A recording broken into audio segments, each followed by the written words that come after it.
అసలు ఏ క్వాలిఫికేషన్ లేకపోయినా మీ నాన్న ఉన్నోడనే ఒకే ఒక కారణంతో చెమట కూడా పట్టకుండా స్ట్రైట్ గా ఎంటీచర్ లో కూర్చున్న నీకేంత పొగరుంటే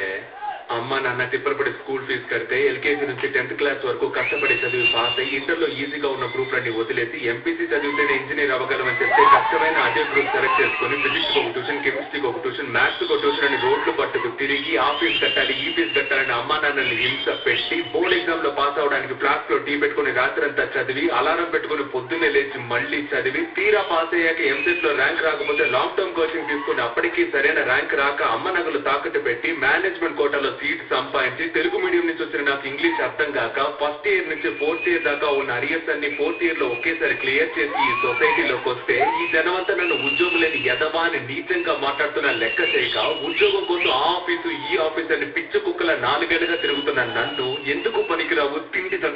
తండగా అని మా నాన్న తిడుతుంటే ఒక్కో మెతుకు గొంతులో దిగక ముళ్ళులా గుచ్చుకుంటుంటే మింగలేక కక్కలేక తస్తూ బతుకుతున్న నాకు ఎవరో ఓ మహానుభావుడు మంచి మనసుతో అవకాశం ఇస్తే దాన్ని కూడా లాగేసుకోవాలని చూస్తున్న నీలాంటి బేవర్స్ గాన్ని ఎదిరించి ఈ రోజు నీ ముందు నుంచి మాట్లాడుతున్న ఉద్యోగులేని గ్రాడ్యుయేట్ ని నాకెంత పొగరుండాలరా.